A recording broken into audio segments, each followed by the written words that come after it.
الحمد لله وكفى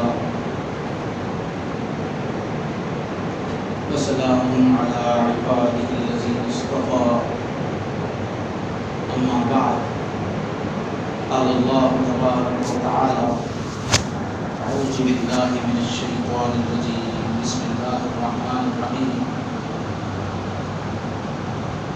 والفجر وليال عشر والشفع والوتر وقال تبارك وتعالى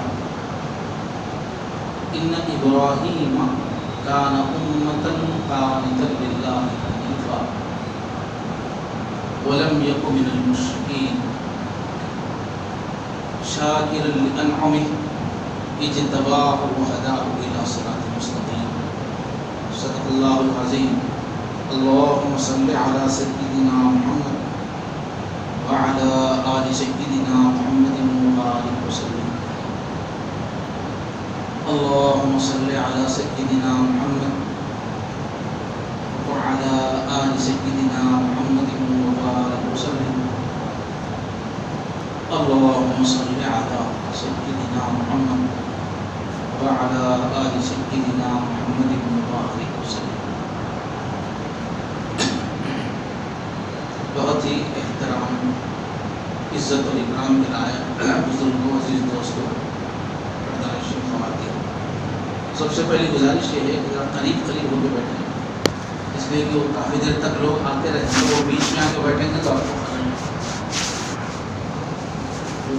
بزرگ احباب ہیں وہ تو کرتے کہ بیٹھ سکتے ہیں، باتیں بات سامنے دیکھیے، اپنے سامنے والے بتائیے اپنے سامنے اگر ایک آدمی کی بھی جگہ خالی ہے تو وہاں آپ کے نام لکھا ہو، بیچ میں جگہ رکھے گی تو شیطان وہاں بڑھ جائے.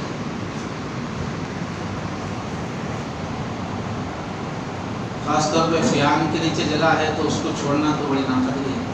وہ فین کے نیچے لوگ نہیں ہیں، یہ فین کے نیچے بھی صحیح نہیں. البتہ کہیں فین بہت دور ہے تو اجازت ہے، فین کے قریب میں پھر جگہ مت چھوڑ. تو ایک تو وہی ہے، فائدہ اٹھانا ہے تو ظاہری سکون کا انتظام کرنا. جیسے نماز میں تاثیر کے لیے تعدیل ارکان ہے، ایک دم سیدھا کھڑے ہوں گے، رکوع میں بالکل جیسا بتایا گیا ہے ویسے ہی کریں گے. تو یہ پہلی شرط ہے نماز کی نفع کے لیے کہ پہلے ظاہری شکل ہے وہ صحیح. تو محفل کی ظاہری شکل صحیح ہونی چاہیے. جو آرام سے بیٹھے ہوئے ہوں، اچھی ہوا کے اندر بیٹھے ہوئے ہوں، اس لیے کہ ابھی زمانے میں صبر نہیں، پھر قریب قریب ہو کے بیٹھے ہوں، اس سے نفع ہوگا. اب دوسری کیا ہے، دل کی جمعیت کا انتظام کرنا. دل ہمارا بالکل یکسو ہے، اس کا انتظام کرنا. اس کے لیے ہر بار کہا جاتا ہے کہ ہم اصل میں یہاں آئے ہیں اللہ کے قریب ہونے کے لیے آئے. یہ اللہ والوں کی ترتیب ہے، یہ سلسلے اللہ والوں کی ترتیب ہے، ان کا نظام ہے. اس کے مطابق ہم آگے بڑھیں گے تو اللہ کا قرب ہوگا، دل میں اللہ کی معرفت آئے گی، اللہ کی محبت آئے گی، سکون آئے گا. اللہ کی طرف بڑھ رہے ہیں، اس کا نام ہے سلوک. ہم یہاں آئے اللہ کی طرف بڑھیں. تو ہمیں محفل میں ایسی نیت کرنا جیسے وہ آ کے اللہ کے پاس بیٹھ گئے، اللہ کے گھر میں قریب بنیں گے. دل کو ہر غیر سے پاک کر دیں، صاف سے کاٹ دینا. تو محبوب کے پاس آ گئے، مقصود کے پاس آ گئے، وہ تو جہاں کے قریب ہے. تو ہم آئے اچھی نیت لے کے تو وہ تو ہمارے ساتھ ہو گئے، خصوصی ان کی رحمت کی توجہ ہو گئی. تو ہر بار بتایا جاتا ہے کہ اللہ کی طرف رجوع کریں کہ یا اللہ ہم آپ سے قریب ہونے کے لیے آئے. اب بات دل میں اترے گی تو زندگی بدلے گی، لیکن پیارے اللہ ہمارے دل آپ کے ہاتھ میں، اللہ ہمارے دل آپ کے ہاتھ میں. اللہ بات کو دل کے اندر اتار دے.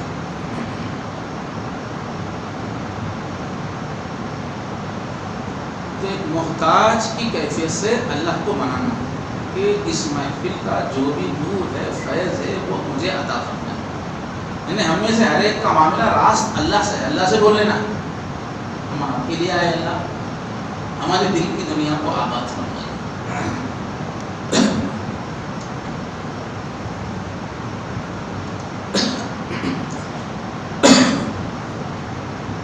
تو اللہ سے رجوع کریں، دل ہی دل میں اللہ سے باتیں کریں، اللہ ہمیں نفع کا۔ اب اس کے بعد ہے توجہ سے سننا بات کو، دھیان کے ساتھ حاضر رہنے سے۔ تو آج جو بات ہے سب سے زیادہ موضوع ہے، سب سے پہلے جو وہ ہے ذی الحجہ، یہ جو مہینہ شروع ہو گیا ہے، ذی الحجہ پہلی تاریخ دوسری، یہ سامنے جو خزانہ ہے پہلے اس کو سمجھنا۔ ذی الحجہ کے جو 10 دن ہے یہ ہمارے لیے یوں سمجھو ہم ہیروں کی کان میں پہنچ گئے، سونے کی ہیروں کی کان میں پہنچ گئے، جتنے تھیلے بھر سکتے بھر لینا، غریبی سستی نہیں کرنا۔ عام طور پہ بڑا رمضان سب کو معلوم ہے، چھوٹا رمضان ہے 30 دن کا جو رمضان ہے انتہائی فضیلت والا، وہ تو ہم کو معلوم ہے، ماشاءاللہ اس پہ اچھی محنت ہوتی ہے، ایک عجیب رجوع کی کیفیت، روزے رکھ رہے ہیں، تلاوتیں کر رہے ہیں، تراویح پڑھ رہے ہیں، دعائیں کر رہے ہیں، الحمدللہ ایک اچھی فضا رمضان میں ہوتی ہے۔ لیکن یہ بھی ایک رمضان ہے مشہور نہیں ہوتا، ماحول ویسا بنا ہوا نظر نہیں آتا، اس لیے اس کی قدر ہم کو نہیں آتی، ورنہ یہ رمضان اس رمضان سے بھی افضل ہے احادیث کی روشنی۔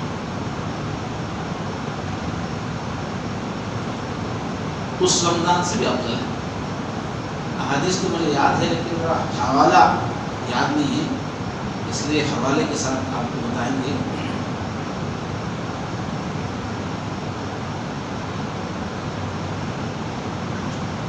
تو یہ جو 10 دن ہیں عید الاضحیٰ کو شامل کر کے اس کی بہت بڑی فضیلت ہے۔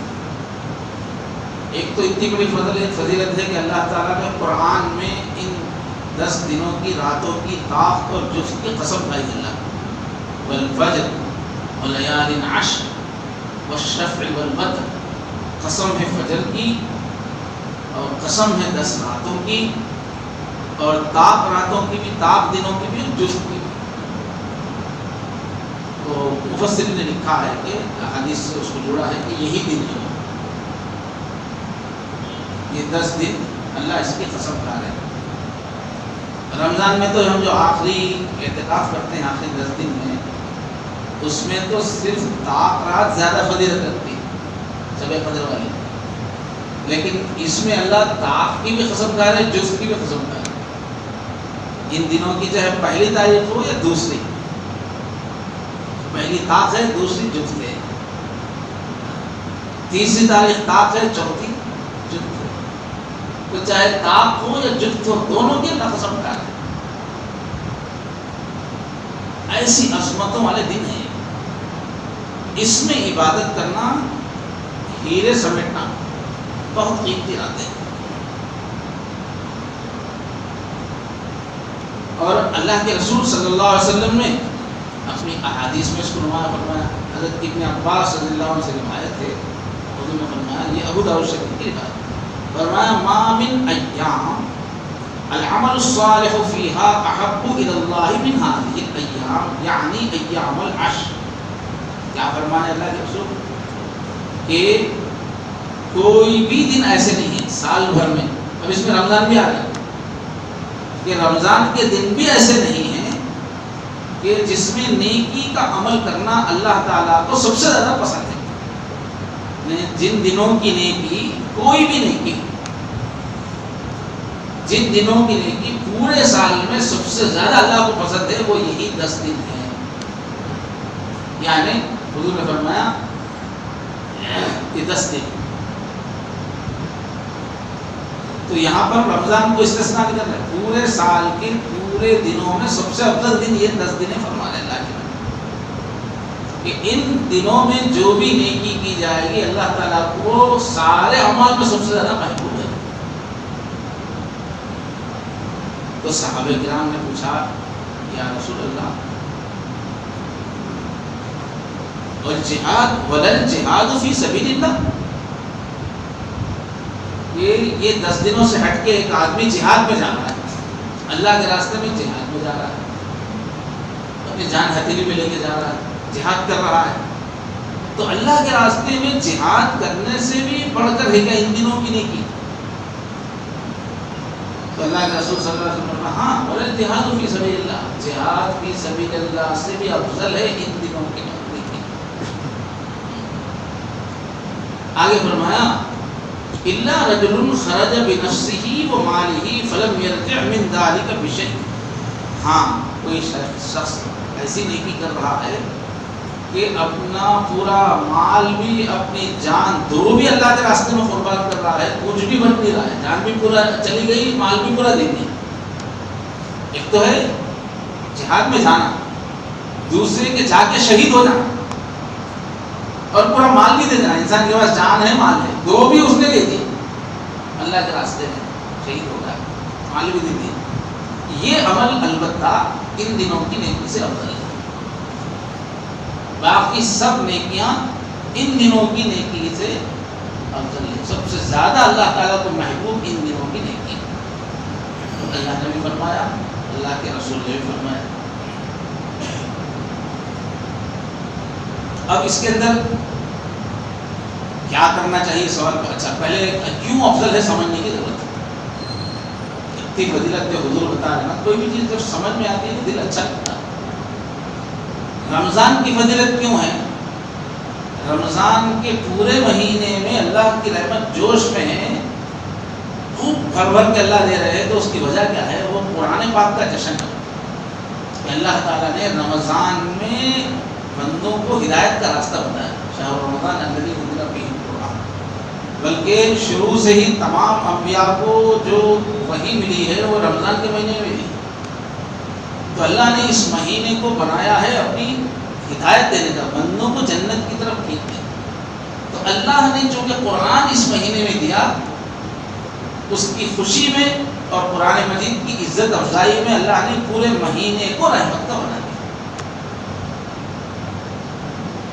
اور یہ 10 دن کون سے؟ یہ 10 دن جو ہے اللہ کے گھر سارے اللہ کے بندے دنیا کے چپے چپے سے آگے اپنی محبت کا اظہار کرتے ہیں، یہ حرمت والے دن ہیں، اور یہ بھی کب سے؟ ازل سے ہے یہ حرمت والے مہینے اور دن۔ ان عدت الشہور عند اللہ 12 شہرا فی کتاب اللہ یوم خلق السماوات والارض۔ ہر دور میں دنیا کے کونے کونے سے انبیاء نے کعبۃ اللہ کا حج کیا، تو یہ 10 دن ایسے ہیں کہ جس میں دنیا کے کونے کونے سے اللہ کی محبت میں جینے والے، اللہ کے دیدار کے لیے تڑپنے والے، اللہ تعالیٰ کا دیدار نہیں ہو رہا ہے تو کم سے کم اللہ کے گھر کا دیدار، اس کا شوق رکھنے والے پوری دنیا سے سفر کر کے کعبہ آتے ہیں، یہ 10 دنوں میں پہنچ جاتے ہیں۔ تو یہ اللہ کی محبت کا اظہار کر رہا ہے انسان، ساری دنیا سے آ رہے ہیں حج کے لیے۔ آج کل کے زمانے میں تو حج کے لیے جانا اتنا خطرناک نظر نہیں آتا، پہلے زمانے میں دنیا کے کونے کونے سے جو لوگ آتے تھے کتنا خطرہ مول لیتے تھے،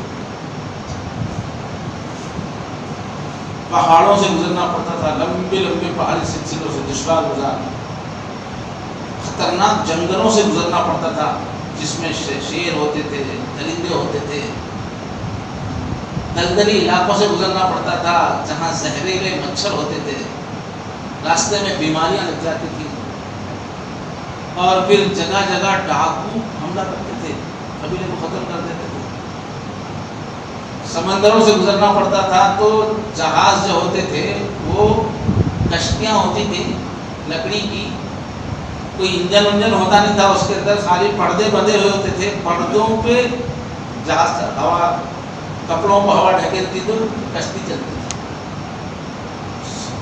پہاڑوں جیسی موجیں ہیں اس میں کشتی چل رہی ہے، معمولی ہوا کی چکر پہ الٹ جاتی تھی، کتنے لوگ سمندر میں ڈوب جاتے تھے، کتنے لوگ جنگل میں لٹ جاتے تھے ڈاکوؤں سے، کتنے درندوں کا شکار ہو جاتے تھے،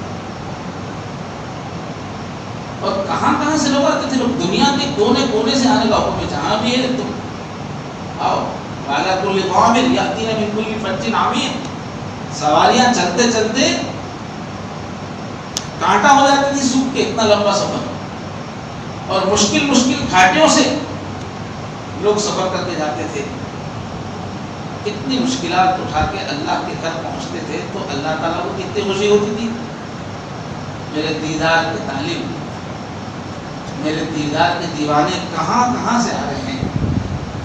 اچھا، آنے والوں کے کیا جذبات ہوتے تھے، وہ لوگ زندگی بھر انتظام کر کے پیسہ جمع کرتے آتے، ایسی ایسی عورتیں جو زندگی میں پہلے کبھی جنہوں نے آسمان نہیں دیکھا، ایسی بھی عورتیں رہتی تھی، پہلے ایسا پردہ ہوتا تھا، کبھی گھر سے ہی نہیں نکلی، وہ ملکوں کو پار کر کے آتی تھی، اتنا بڑا مجاہدہ تھا، جنہوں نے کبھی سفر دیکھا ہی نہیں، اتنی عورتیں پہلے ایسی ہوتی تھی کہ پوری زندگی میں گاؤں سے نہیں نکلتے، اب وہ ملکوں کا سفر کر کے جا رہی ہے، تو کتنا نازک سفر ہوتا ہے۔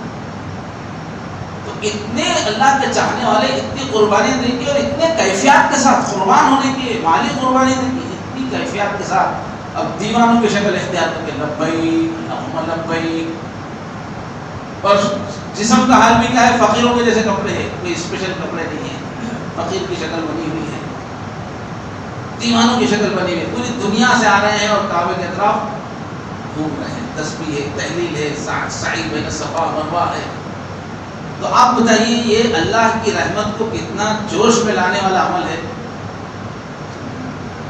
اگر کسی باپ کی اولاد بکھری ہوئی ہے، کوئی بیٹا امریکہ میں رہتا ہے، کوئی بیٹی لندن میں رہتی ہے، کوئی بیٹا سعودیہ میں رہتا ہے، سب بکھر رہے، بوڑھا بوڑھی رہ گئے، اب ایسے میں کوئی ایسی عید آئی کہ پورے بیٹے پوری بیٹیاں نوازیاں پوتریوں کے ساتھ گھر میں آئے، تو نانا حضرت کی خوشی کا کیا عالم رہتا ہے، گھر کو آباد دیکھ کر۔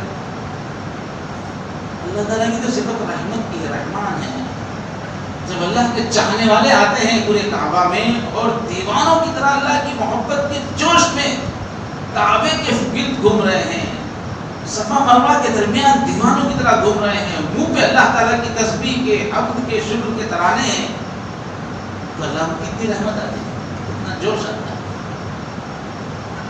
اس وجہ سے ان دنوں میں آپ فضیلت ہے کہ ساری دنیا سے اللہ کے چاہنے والے آ گئے، تو اللہ تعالیٰ بہت خوش ہے۔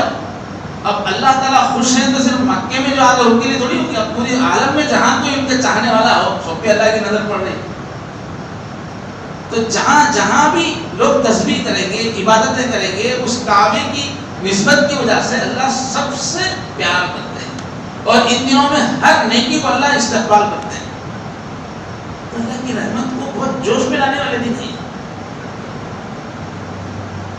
تو ان میں جو خوب فضیلت پوری امت کے لیے بھر دی اللہ نے، اللہ کے نبی نے، تو گویا اللہ تعالیٰ ہم کو موقع دے رہے ہیں کہ میرے بندو، سب تو ہر سال میرے کعبے کو آ نہیں سکتے، لیکن جو آ رہے ہیں انہی کے دلوں میں میری محبت نہیں ہے، سب کے دل میرے کعبے کے لیے تڑپ رہے ہیں، سب کے دل میرے دیدار کے لیے تڑپ رہے ہیں۔ تم اگر کعبہ نہ آ سکو تو اپنے مقام پہ رہ کر بھی میرے چاہنے والوں میں شامل ہو سکتے ہیں، تم اپنے مقام پہ رہ کر بھی جب وہ تسبیح ہو رہی ہے تم وہی تسبیح کرو گے، وہاں جو قربانی ہو رہی ہے وہی تم قربانی دو گے، اور تم اپنے دلوں کے اعتبار سے کعبہ پہنچ جاؤ گے تو پھر وہی رحمتیں میں تم کو بھی دوں گا۔ تو یہ فضیلتیں اس لیے ہے کہ ہم حج کے اس موسم کا، اللہ کی رحمت کی بارش کا فائدہ اٹھا سکیں۔ تو ہم سب کو ان دنوں میں حاجی بن جانا چاہیے، اپنے گھر پہ رہ کے بھی ایک کیفیت جو سچے حاجی میں ہوتی ہے، عشق الہی کی، حمد کا، تسبیح کا، عبادتوں کا زور، کعبے میں بیٹھے ہوئے تلاوت پہ تلاوت کر رہے ہیں، جو ایک حاجی پہ جو کیفیت ہے عشق الہی کی، وہ کیفیت ہم کو اپنے اوپر یہاں رہ کے تعریف کرنا چاہیے۔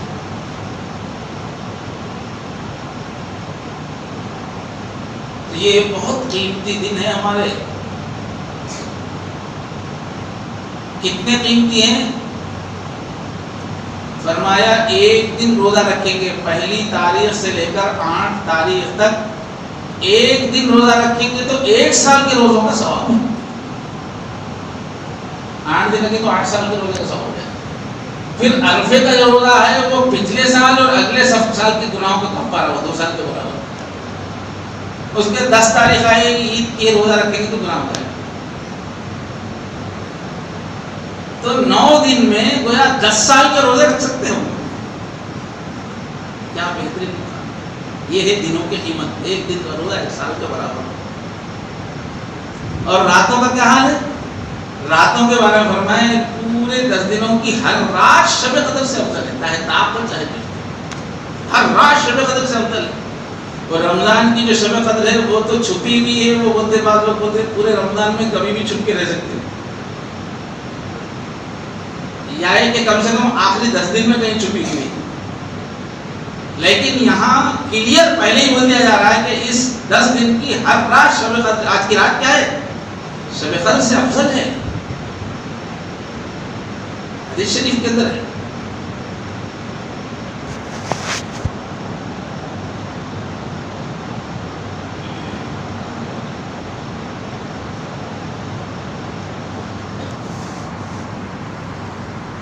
ترمذی شریف کی حدیث نمبر 7881 نمبر. حضرت ابو ہریرہ رضی اللہ عنہ سے روایت ہے کہ اللہ کے نزدیک یہ پہلے عشرے کی عبادت تمام دنوں کی عبادت سے زیادہ پسندیدہ ہے. ان ایام میں 1 دن کا روزہ سال بھر کے برابر ہے اور 1 رات کا قیام شب قدر کے برابر ہے. ترمذی شریف کی روایت ہے. تو کتنی بڑی فضیلت کی بات ہے. 1 دن گویا 1000، 1 رات 1000 مہینوں سے افضل ہو گئی ہے. کیوں؟ وہی اللہ کے عاشق وہاں جمع ہیں، لاکھوں کی تعداد میں ہوتے ہیں. ایک سال تو خیر بابل عالم ہے. اللہ کی رحمت جوش میں ہر رات شب قدر کے برابر.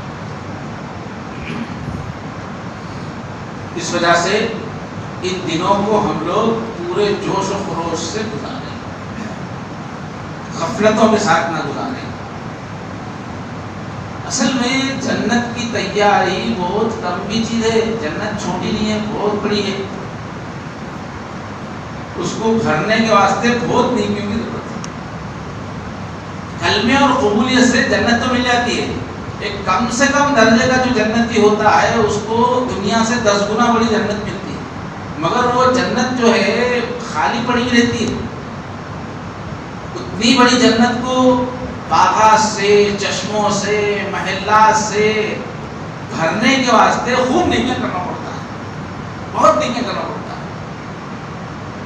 تو اللہ تعالیٰ نے ہم کو رحم کھا کر کچھ ایسے موقع زندگی میں رکھے ہیں کہ اس میں ہم تھوڑی محنت کر کے بہت زبردست جنت کو بھر سکتے ہیں. تو میرے بھائیوں، نیکیوں کے بارے میں ہم قناعت نہ کریں، خوب عبادتیں کریں، خوب نیکیاں کریں. اور جو مواقع لوٹنے کے ہیں ان میں ہم خوب لوٹیں. عقل مند مومن ہی جنت میں والے اونچے درجے پہ ہوگا فرمایا. عقل مندی کی علامت کیا ہے؟ موقع جب ملتا نا تو پورا فائدہ اٹھا لینا. بس سمجھدار جو تاجر ہوتے ہیں، عقل مند، وہ کیا کرتے ہیں؟ بہت زیادہ محنت نہیں کرتے. وہ ان کی مارکیٹ کے اوپر کین آبزرویشن ہوتے، گہری نظر رہتی کہ اس وقت پبلک کا موڈ کیا ہے، کیا چاہ رہی ہے، اس وقت نیا پروڈکٹ کون سا آیا ہے جس کی دھوم چل رہی ہے، اور کون سا پروڈکٹ کا پرانا ہو گیا، فیشن چلا گیا ہے. وہ دیکھ کر صحیح دنوں میں صحیح وقت پر صحیح جگہ پر صحیح چیز لاتے ہیں.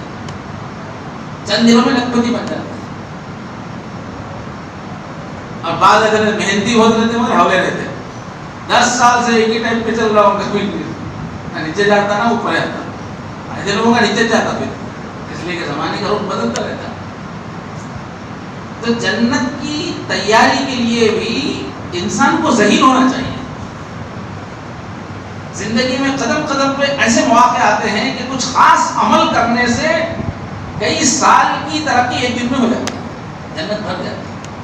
وہ پہچاننا، جس وقت جس راستے سے آپ ہاتھ مار سکتے ہیں وہ کرنا، تب جا کے ہم وہ اتنی بڑی جنت کو بھر سکتے ہیں.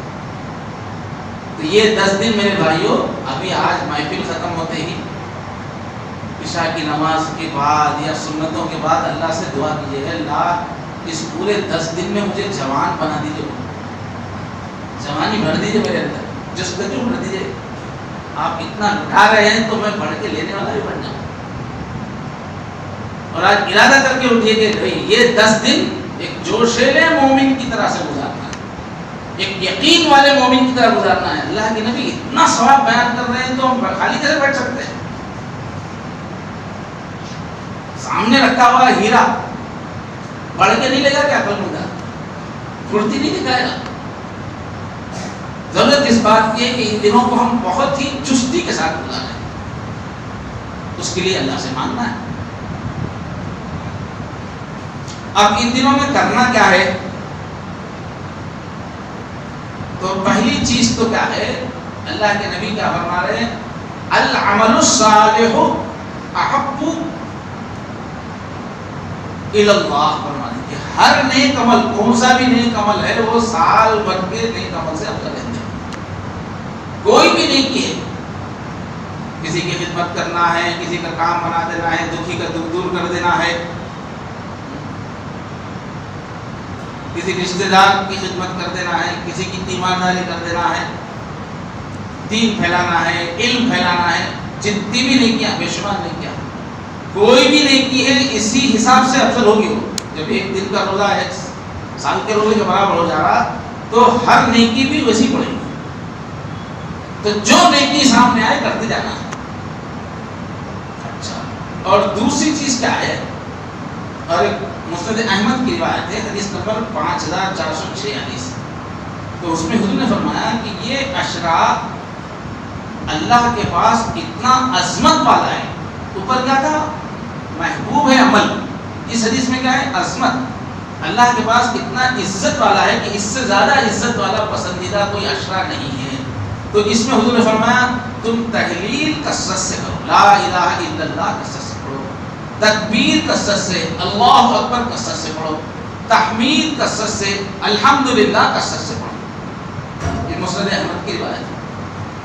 اب اس کو ہم لوگ جو ہے تکبیر تشریق میں سب کو ماشاءاللہ عادت ہے, 9 تاریخ سے جو فجر سے پڑھتے ہیں, اللہ اکبر لا الہ الا اللہ واللہ اکبر وللہ الحمد. تو اس میں جو اللہ اکبر جو کہہ رہے ہیں یہ ہے تکبیر. اس میں جو الحمد وللہ الحمد جو کہہ رہے ہیں یہ ہے تحمید. اور لا الہ الا اللہ کہہ رہے ہیں یہ ہے تحلیل. تو اس حدیث میں 3 کا تذکرہ ہے, تکبیر, تحمید, تحلیل. کثرت سے پورے 10 دنوں میں کرنا ہے. تو یہ پہلا عمل ہے. تکبیر تشریق جو نماز کے بعد جو پڑھنے کی ہے وہ تو 9 تاریخ کی فجر سے ہے. مرد حضرات کے لیے ہر فرض نماز کے بعد جماعت سے آواز بلند 1 مرتبہ پڑھنا ہے, اللہ اکبر لا الہ الا اللہ اللہ اکبر وللہ الحمد. اور اگر تنہا منفرد پڑھ رہا ہے یا عورت نماز پڑھ رہی ہے تو وہ آہستہ سے پڑھے. لیکن پورے حضور کیا حکم یہ دے رہے ہیں, پورے 10 دن کے بارے میں دے رہے ہیں کہ کثرت سے یہ کام کرنا ہے. اللہ نے قرآن میں فرمایا کہ یہ دن ہے ہی اللہ تعالیٰ کی بڑائی بیان کرنے کے, سارے عالم سے آ رہے ہیں. لبیک یہ ہے اللہ کی بڑائی کے دن ہے, اللہ کے نام پہ جانیں قربان کر رہے ہیں, یہ اللہ کی بڑائی کے دن ہے. وَيَذْكُرُ اسْمَ اللَّهِ فِي أَيَّامٍ مَعْلُومَاتٍ, کہ اللہ کے نام کا خوب ذکر کرو, یہ تو جانے پہچانے دن ہے ذکر کے, اللہ کی بڑائی کے دن ہے یہ. تو خوب ہم کو ان دنوں میں تسبیح تحمید کرنا ہے. تو اس کے واسطے مسلسل بھی پڑھ سکتے ہیں, اللہ اکبر لا الہ الا اللہ اللہ اکبر وللہ الحمد, کثرت سے پڑھتے رہیں. اور ٹکڑے ٹکڑے کی پڑھ سکتے ہیں. یہ ٹکڑے کر کے ایک ہی ٹکڑے کو بار بار پڑھنے میں دماغ پہ بوجھ نہیں پڑتا. جیسے کوئی آدمی صرف الحمدللہ الحمدللہ الحمدللہ الحمدللہ ٹکڑے کر کے پڑھ رہا تو دماغ پہ کچھ بھی بوجھ نہیں. 1000 بار پڑھی کچھ جو بوجھ نہیں. اللہ اکبر اس کو بار بار پڑھ, یا لا الہ الا اللہ کو پکڑ لیا, لا الہ الا اللہ لا الہ الا اللہ لا الہ الا اللہ. وہ اگر پورا پڑھے نا اللہ اکبر لا الہ الا اللہ اللہ اکبر, تو یہ دماغ کو حاضر رکھنا پڑتا ہے, اس میں تھوڑا بوجھل ہو جاتا ہے. تو کچھ ایسا پڑھے اور زیادہ جو ہے ہم ٹکڑے تک نہیں پڑھ سکتے. تو ہم مقرر کر لے سکتے ہیں کہ بھائی روزانہ 1000 مرتبہ الحمدللہ الحمدللہ الحمدللہ پڑھوں گا, 1000 مرتبہ اللہ اکبر پڑھوں گا, 1000 مرتبہ لا الہ الا اللہ پڑھوں گا. کتنا آسان ہے. تو ایک عمل جو حضور بتا رہے ہیں کہ کثرت سے ذکر کرنا. چنانچہ لوگوں کو یاد دلانے کے لیے حضرت ابو ہریرہ، حضرت عمر رضی اللہ عنہ کیا کرتے تھے، بازار میں جا کے زور سے پڑھتے تھے اللہ اکبر اللہ اکبر لا الہ الا اللہ اللہ. تو لوگ سن کے یاد آ جاتا تھا لوگوں کو، ارے بھائی یہ تسبیح، تو لوگ بھی پڑھتے تھے. یہ بخاری شریف میں روایت ہے. اور تکبیر تشریق تو وہ 9 تاریخ سے لے کے 13 تاریخ کی اثر تک. تو یہ ایک عمل بتایا گیا ہے. اور ایک عمل کیا بتایا گیا ہے؟ اب تک کتنے عمل ہوئے؟ 2. ایک تو ہر نیک عمل آپ کرنا ہے جتنے بھی نیکیاں ہو سکیں. دوسرا کیا ہے؟ یہ ذکر کے 3 کلمات، تکبیر، تحلیل، تحمید. اور تیسرا عمل جو بتا رہے حضور، روزہ. رمضان میں بھی اللہ کی رحمت کو لوٹنے کے لیے جو سب سے بڑا عمل دیا گیا ہے روزے کا. روزہ بہت جاندار چیز ہے، گناہوں سے بچانے کے لیے، گناہوں کے کفارے کے لیے، عذاب سے بچنے کے لیے روزہ بہت ٹاپ کی چیز ہے. تربیت بھی بہت اچھی ہوتی ہے. تو اس میں بھی حضور عزیز ترغیب دے رہے ہیں کہ ایک دن روزہ رکھو گے تو 1 سال روزہ کرنے کے برابر ہے ہر دن. اور عرفے کا روزہ تو 2 سال کے برابر ہے. تو یہ ایک عمل ہے ان دنوں میں کرنے کا کہ روزہ رکھیں ہمارے ساتھ، ہمارے خواتین، ہمارے مرد. اس میں اپنی طاقت کے حساب سے رکھیں. رمضان میں تو ایسا رہتا ہے کہ سارا گھر روزہ رہتا ہے، سارا محلہ روزہ رہتا ہے، تو آسان ہو جاتا ہے. ان دنوں میں آپ بولیں گے میں پورے 9 دن روزہ رکھوں گا، وہ تو اتنا آسان نہیں ہے. مگر کچھ تو رکھیے، عرفہ تو رکھنا ہی ہے. اس کے ساتھ ساتھ اس سے پہلے کے دنوں میں آپ کو اللہ جتنی ہمت دے 1 یا 2 یا 3 روزے رکھیے. یہ کتنے عمل ہوئے؟ 3 عمل.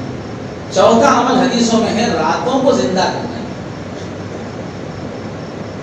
تو حضرت ابو امامہ رضی اللہ عنہ سے روایت ہے. شب بیداری کے بارے میں 8ویں، 9ویں اور 10ویں کی رات. اور حضرت ابو امامہ سے روایت ہے جس نے دونوں عیدوں کی راتوں کو ثواب کے یقین کے ساتھ زندہ رکھا. عید الفطر سے پہلے کی رات اور عید الاضحیٰ سے پہلے کی رات. تو جب سب کے دل مردہ ہوں گے اس دن بھی ان کا دل مردہ نہیں ہوگا، یعنی قیامت کے وقت سب بے ہوش رہیں گے، اس دن بھی ان کا دل زندہ ہوگا. یہ ابن ماجہ کی حدیث ہے، 1782 کا نمبر.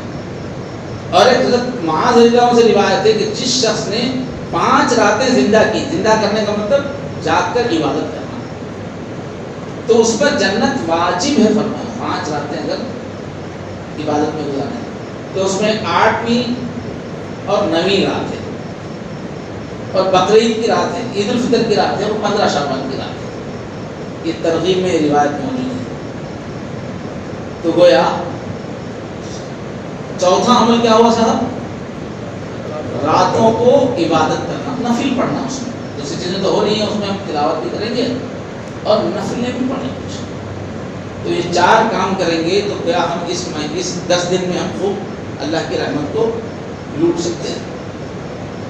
اس کے لیے بھائی ہم حیدرآباد کی مجلس میں بھی اور ہمارے حیدرآباد کی دینی دوستی کی مجلس میں بھی ساتھیوں سے ہم نے کہا کہ اسی محفل میں بیٹھ کے ارادے کیجیے. اس لیے کہ انسان کا نیچر ایسا ہے، جب کوئی ٹارگٹ بنا لیتا ہے تو پھرتی آ جاتی ہے اور اس کو حاصل کرنا آسان ہو جاتا ہے. آدمی نے سوچ لیا کہ بھائی ذکر کریں گے تو کھلا رہتا ہے، لیکن سوچ لیا کہ نہیں بھائی آج 300 بار یہ پڑھنا ہے تو اس کے اندر ایک پھرتی آ جاتی ہے اور کرنے کی توفیق ہو جاتی ہے. اس وجہ سے ہم اعتکاف میں بھی یہ کرتے ہیں حیدرآباد میں کہ بھائی پہلی ہی رات میں سب ساتھیوں سے ارادے کرواتے ہیں کہ کون فلاں عبادت کتنی کرے گا، فلاں عبادت کتنی کرے گا. تو اب آپ حضرات سے بھی یہاں پر جو بھی مرد حضرات ہیں، خواتین ہیں، ان سے گزارش ہے کہ خالی سننا تو ہے نہیں ہمیں. آپ لوگ کیا کیجیے، اپنا ایک دوست چن کر ان کے سامنے، دونوں ایک دوسرے کے سامنے ارادے کیجیے کہ بھائی میں یہ 3 جو تسبیح ہیں، تحمید، تحلیل، تکبیر، کتنے بار روز 100 بار کروں گا، 200 بار کروں گا، 300 بار کروں گا، وہ طے کر لیجیے.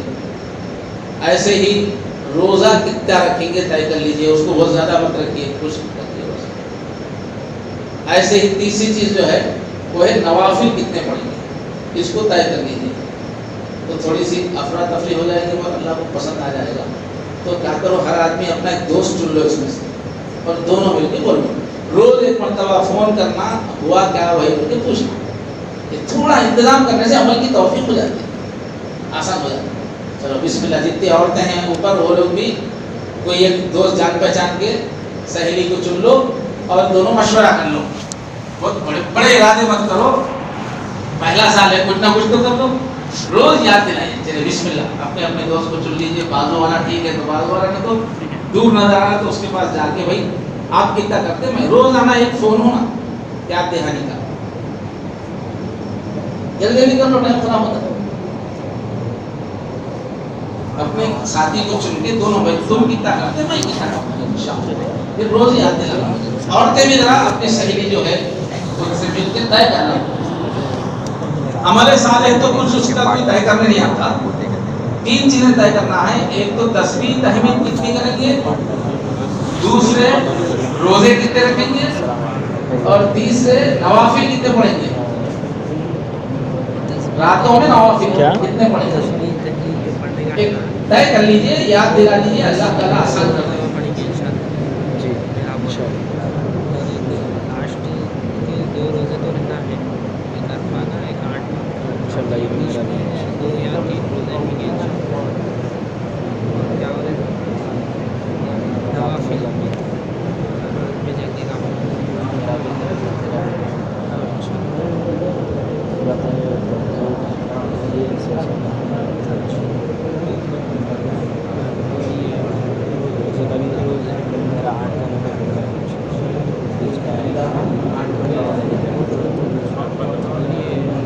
ایک منٹ کا ٹائم دیا جائے گا, اس میں 1 منٹ میں طے کر لو اپنے ساتھی سے.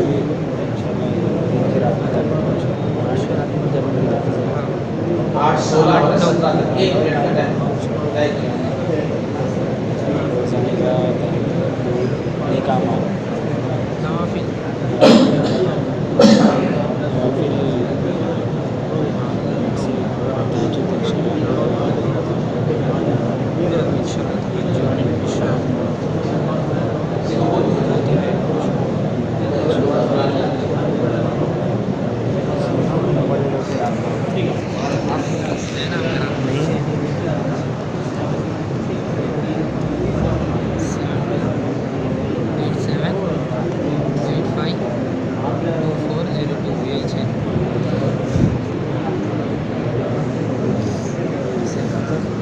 اپنی طاقت اور سکت تو کچھ بھی نہیں ہے, اللہ سے امید رکھ کے کیجیے.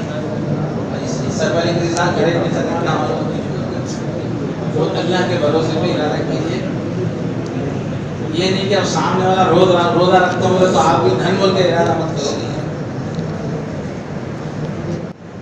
جلدی نہیں مانی.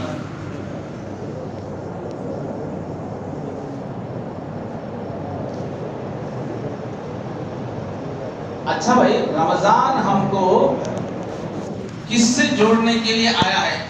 علماء کو چھوڑ کے عام آدمی کون بولے گا؟ رمضان ہم کو کس چیز سے جوڑنے کے لیے آیا ہے؟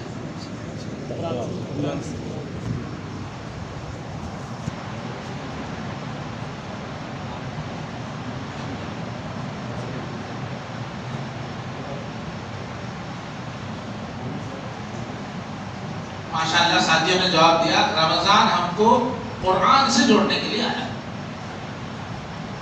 امت میں قرآن زندہ ہو جائے, قرآن خوب پڑھا جائے. اس لیے رمضان میں الحمدللہ اس زمانے میں بھی تقریباً مسجدوں میں پورا قرآن زبانی پڑھا جاتا ہے. اگر رمضان نہیں ہوتا تو قرآن بھول ہی جاتے تھے لوگ. پوری امت جو قرآن سے جڑی ہوئی ہے, جتنے بھی مدرسے چل رہے ہیں نا, اگر رمضان نہیں ہوتا تو لوگ بچوں کو حفظ نہیں کراتے تھے. حفظ نہیں کراتے تھے تو پورا دین ہی مٹ جاتا تھا. تو دین کی پوری بہار جو ہے قرآن کی, وہ رمضان کی وجہ سے ہے. رمضان آیا ہے قرآن سے جوڑنے کے لیے. اب بھی علماء کو چھوڑ کے دوسرے لوگ بولو, یہ ذی الحج کے 10 دن, یہ بقرعید اور یہ ذی الحج کے 10 دن, یہ کس سے جوڑنے کے واسطے ہے؟ علماء نہیں بول رہا ہوں, غیر علی بول.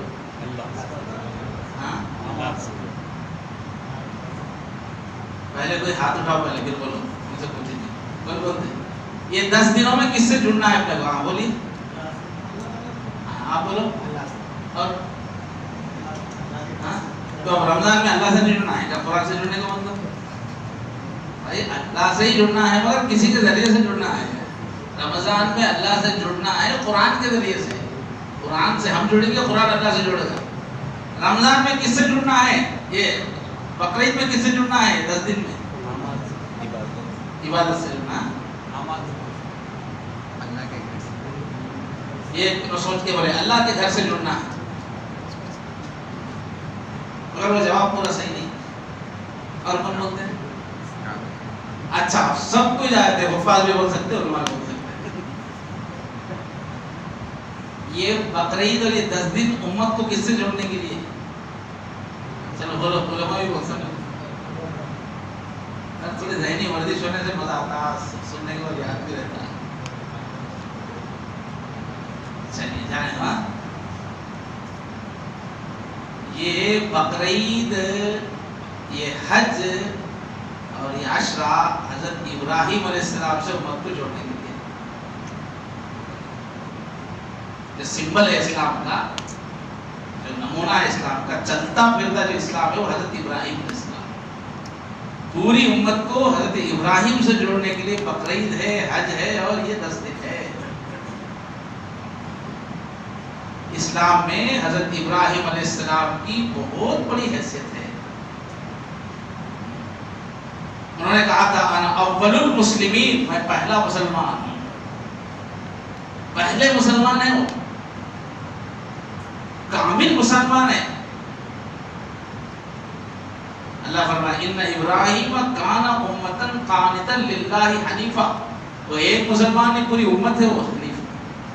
ولم یکن من المشرکین. ابراہیم علیہ السلام اسلام کی زندہ علامت ہے، اور انہی کی دعا سے یہ دنیا کے اندر مسلم امت پیدا ہوئی. جو انہوں نے کعبہ کو پیدا کرتے کرتے، کعبے کو تعمیر کرتے ہوئے باپ بیٹے نے مل کے دعا کی تھی کہ اللہ ہماری اولاد کے اندر امت مسلمۃ للہ، ایک امت مسلمہ میری اولاد میں پیدا کیجیے. ان کی دعا کی وجہ سے آج ہم لوگ یہاں بیٹھے ہوئے ہیں. حضرت ابراہیم علیہ السلام. اور ان کا اتنا بڑا درجہ ہے کہ حضور اپنے لیے جو دعا کرنے کے لیے کہیں امت سے درود کے لیے، تو اس میں نمونہ بنایا ہے حضرت ابراہیم کو حضور نے کہ اللہ حضرت ابراہیم پر جیسی آپ نے رحمت کی ہے ویسی رحمت ہمارے نبی کو دی ہے. حضرت ابراہیم پر جو برکتیں آپ نے نازل کی ہیں وہ میرے لیے، یہ درود میں سب سے افضل درود ہے، اس لیے اس کو نماز میں رکھا گیا. تو ہمارے نبی کے سامنے آئیڈیل کون ہے؟ حضرت ابراہیم علیہ السلام. اتنی بڑی ہستی ہو. اور قرآن میں فرمایا کہ یہ تمہارے لیے نمونہ ہے. قد کانت لکم اسوۃ حسنۃ فی ابراہیم. اور یہ پورا جو ہمارا دین ہے، حضرت شاہ ولی اللہ رحمۃ اللہ علیہ فرماتے ہیں یہ سب دین ابراہیمی ہے. اس کا پورا ڈھانچہ اسلام کا پورا ابراہیم علیہ السلام کا قائم کیا ہوا. اسی میں جو کچھ بدعتیں وغیرہ آ گئی تھی اس کو صاف کر کے پھر حضور نے دیا. تو اللہ خود فرمائے ملت ابیکم ابراہیم، یہ دین کو اختیار کرو. یہ کون ہے؟ یہ کوئی دین کون کیا ہے؟ یہ تمہارے باپ ابراہیم کا طریقہ ہے. مسلم کسے کہتے ہیں؟ اس کا نمونہ کون ہے؟ حضرت ابراہیم علیہ السلام. ہر سال اللہ تعالیٰ جو ہم سب قربانیاں کرا رہے ہیں یہ امت کو ابراہیم سے جوڑنے کے لیے کہ ابراہیم نے جس طرح سے سب کچھ قربان کر دیا ویسے. حج کی بھی پوری جو شکل ہے وہ حضرت ابراہیم علیہ مقام ابراہیم ہے. وہاں صفا ہے، مروہ ہے، صحیح ہے، سب ابراہیمی اعمال ہے دنیا کی طرف.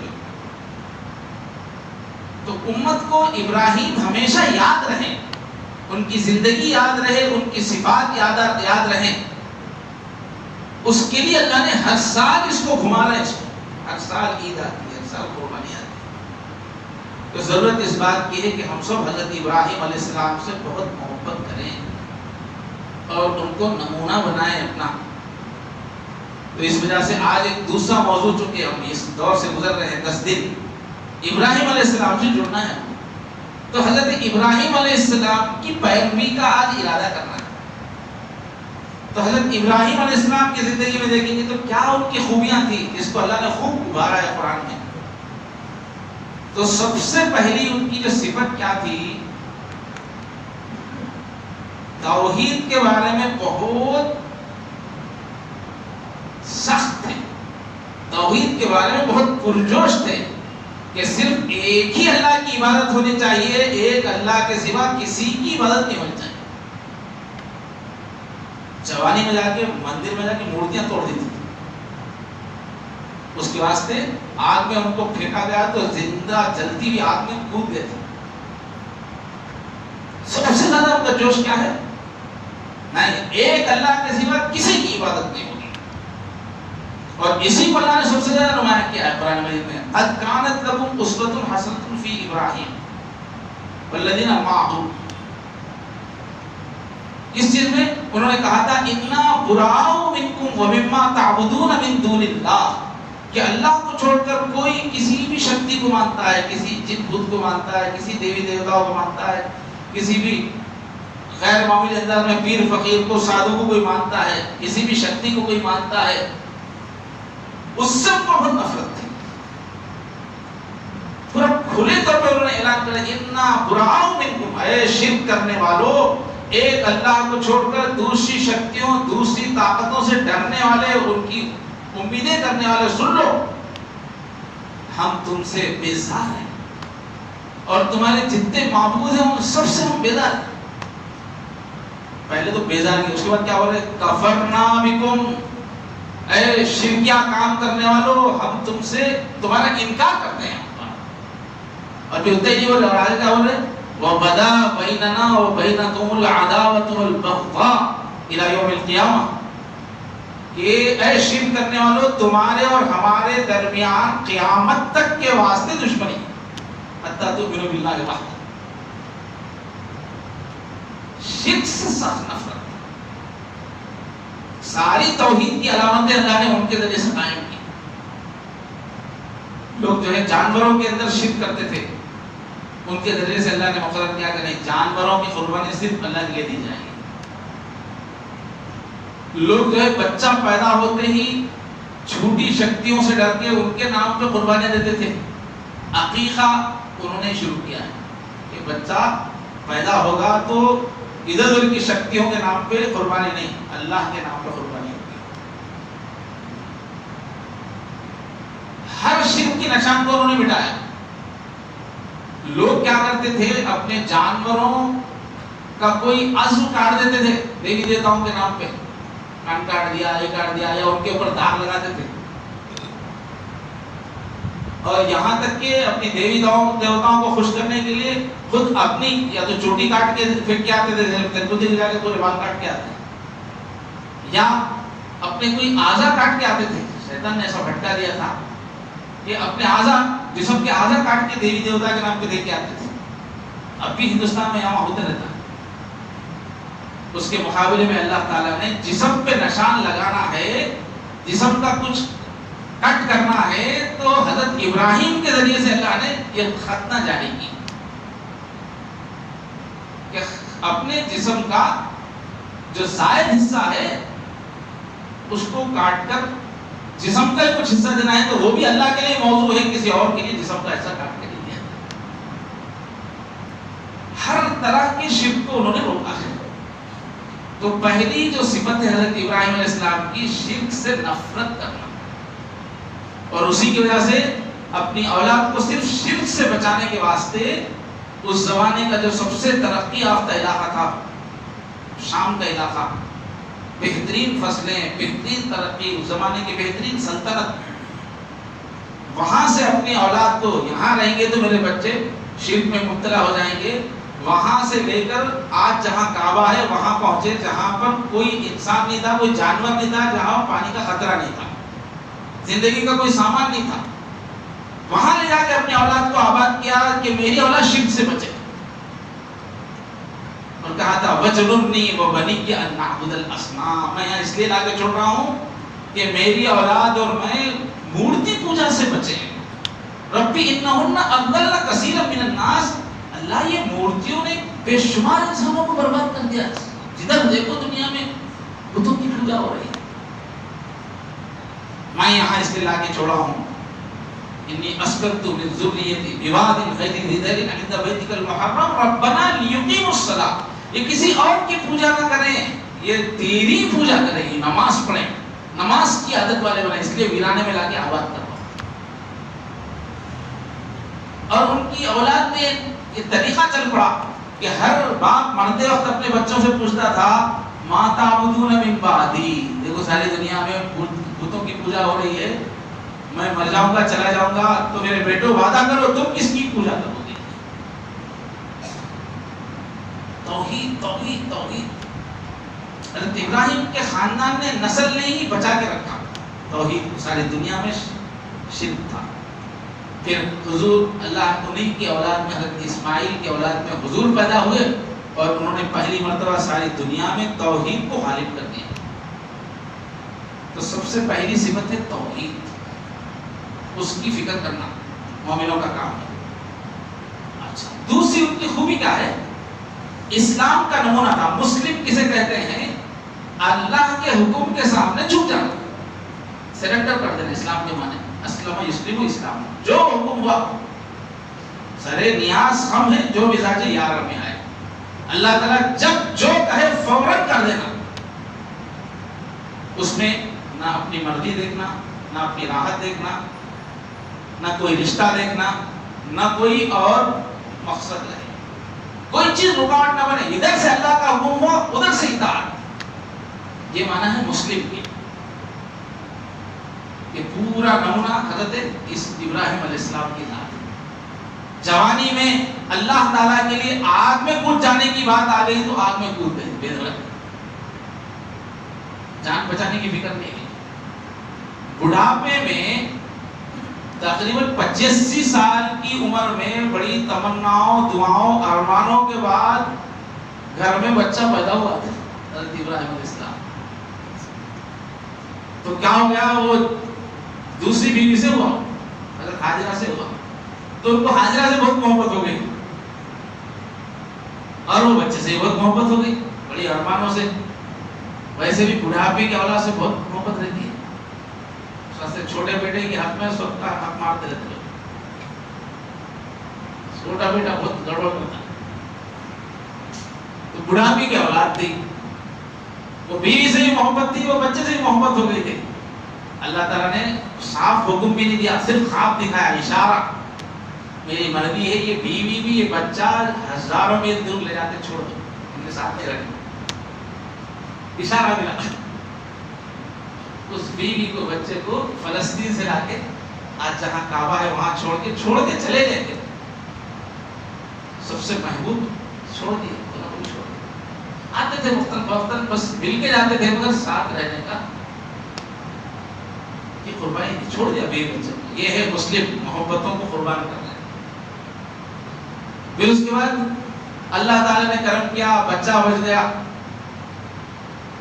زمزم کا کنواں پانی نکلا, لوگ بھی آ کے آباد ہو گئے. چھوڑ کے آ گئے تھے مگر بجائے مارنے کے لوگ زندہ رہ گئے.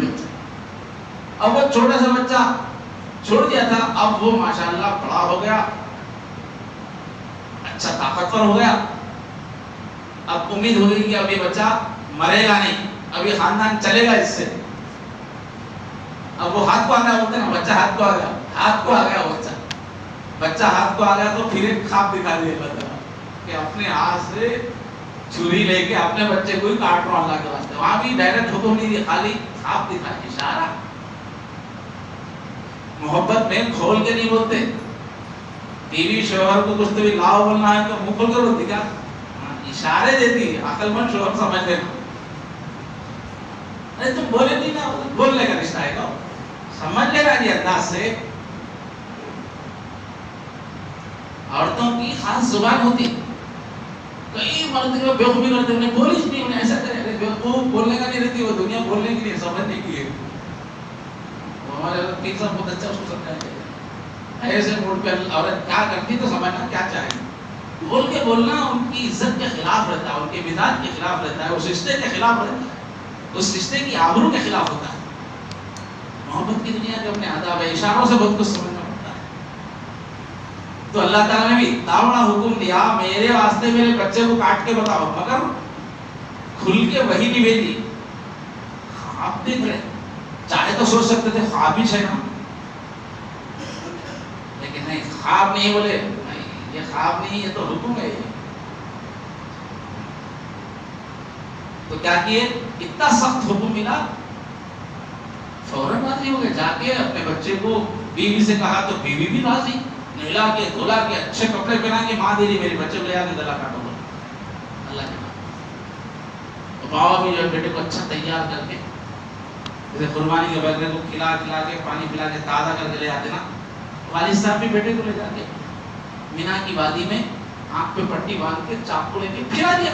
آنکھ دیا انہوں نے، تو وہ آنکھ بند کر کے وہ تو سمجھ رہے بچے کا گلا میں نے کاٹ دیا.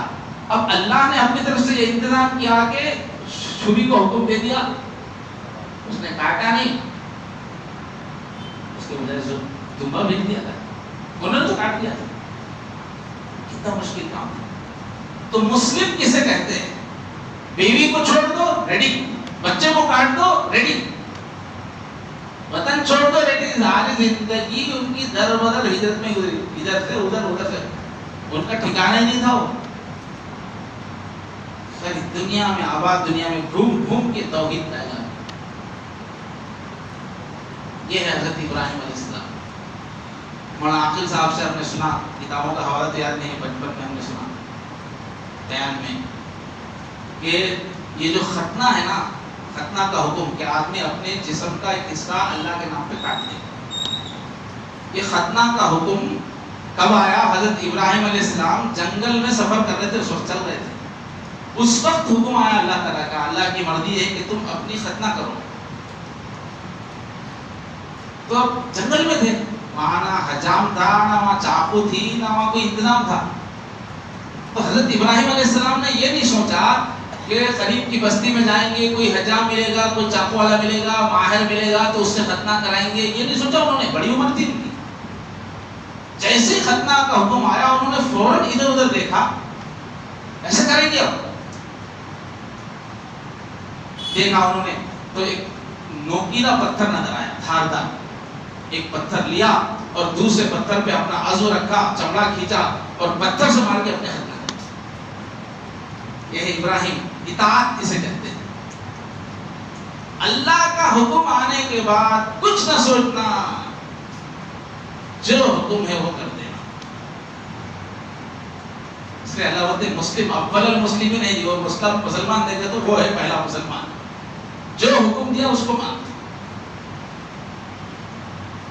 اور ایک ان کا صفت کیا ہے بھائی؟ یہ ساری چیزیں ہم اس نیت سے سنیں، یہ سب چیزوں سے جوڑنے کے لیے یہ بقرعید ہے، یہ سب چیزوں سے جوڑنے کے لیے حج ہے. خالی بیچارے بے فضول جانوروں کو لا کے لاکھوں جانوروں کو کاٹ دے رہے اور ابراہیم اسلام کے طریقے میں نہیں آ رہے. جانور کا تو گلا کاٹ دے رہے، خود اپنے نفس کو کاٹنے کے لیے تیار نہیں. یہ تو رسم ہو گئی. اس کی روح یہ ہے کہ ابراہیم کے طریقے میں آ جائے. تیسری چیز یاد رکھنے کے لیے حضرت ابراہیم علیہ السلام کی جو خصوصیت ہے وہ ہے اللہ تعالیٰ سے شدید محبت. اللہ کا نام آتے ہی ان کی آنکھوں میں آنسو آ جاتے تھے محبت سے، اور اللہ کی یاد میں آہیں بھرتے تھے. اتنی محبت تھی اللہ کے نام کے. ان ابراہیم لحلیم اواہ منیب. اواہ آہ سے بنا، آہ اردو میں بولتے ہیں آہیں بھرنا. عاشقوں کا کام کیا رہتا؟ آہیں بھرتے رہتا، کام نہیں بنتے رہتا. جدائی رہتی تو جب دیکھو آہیں ٹھنڈے سانسیں کھینچتے رہتا. اس کو بولتے عاشق کو بولتے اواہ، بہت آہیں بھرنے والا، ٹھنڈی سانس سے نکلتے. تو ان کی یہ صفت تھی. اللہ کو اتنے محبوب تھے کہ جب دیکھو اللہ کی یاد میں آہیں بھرتے تھے. اللہ کب آپ کا دیدار ہوگا، اللہ کا نام سنتے ہی جوش آتا تھا، رقت تاری ہو جاتی تھی. رقیب القلب تھے، رونا بہت آتا تھا ان کو اللہ کے نام میں. چنانچہ میں حضرت بیان کرتے ہیں، شاید بنی اسرائیل سے لیا ہوگا حضرت، کہ ان کا لقب اللہ نے رکھا تھا خلیل اللہ، اللہ کا دوست. تو فرشتوں نے ایک مرتبہ پوچھا کہ اللہ یہ دوست کیوں بول رہے، اتنا بڑا لقب کیوں دے رہے ہم ابراہیم کو، اپنا دوست؟ تو اللہ تعالیٰ نے فرشتوں سے کہا جاؤ میرے بندے ابراہیم کے پاس جاؤ، اس کا امتحان لے کے دیکھو، تب سمجھ میں آئے گا تم کو میں کیوں دوست بولتا ہوں۔ جاؤ میرے ابراہیم کے سامنے جا کر ذرا میرا نام لو، پھر دیکھو میرے نبی میرے ابراہیم کی کیا حالت ہوتی ہے۔ تو وہ فرشتہ جو ہے انسان کے روپ میں آیا، وہ اس وقت بکریاں چرا رہے تھے، بہت بڑی تعداد میں بکریاں۔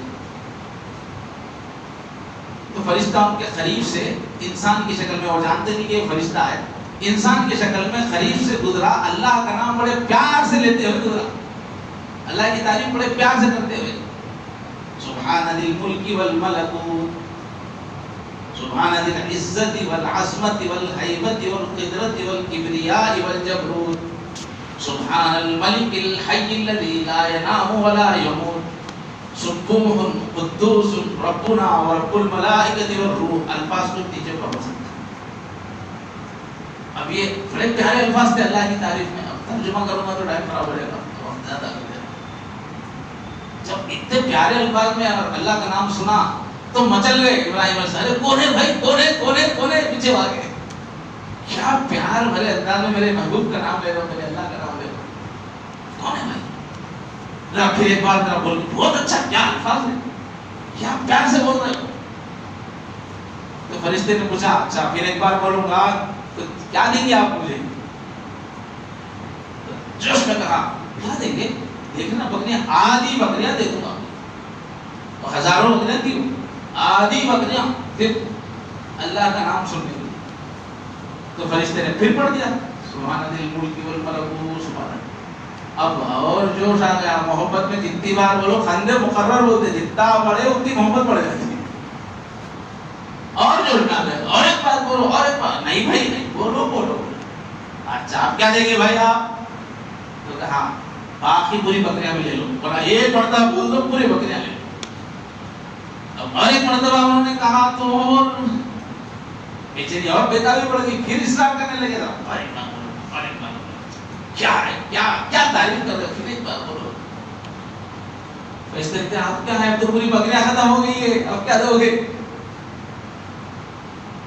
تو انہوں نے بڑی لجاجت سے بناتے ہوئے، یہ بکریوں واسطے نوکر نہیں ہونا، کیا تم اتنے بکریاں کیسا سنبھالتے، ایک نوکر بنانا، میں زندگی بھر کے واسطے تمہارا نوکر بن جاؤں گا، ایک بار میرے اللہ کا نام لے لو۔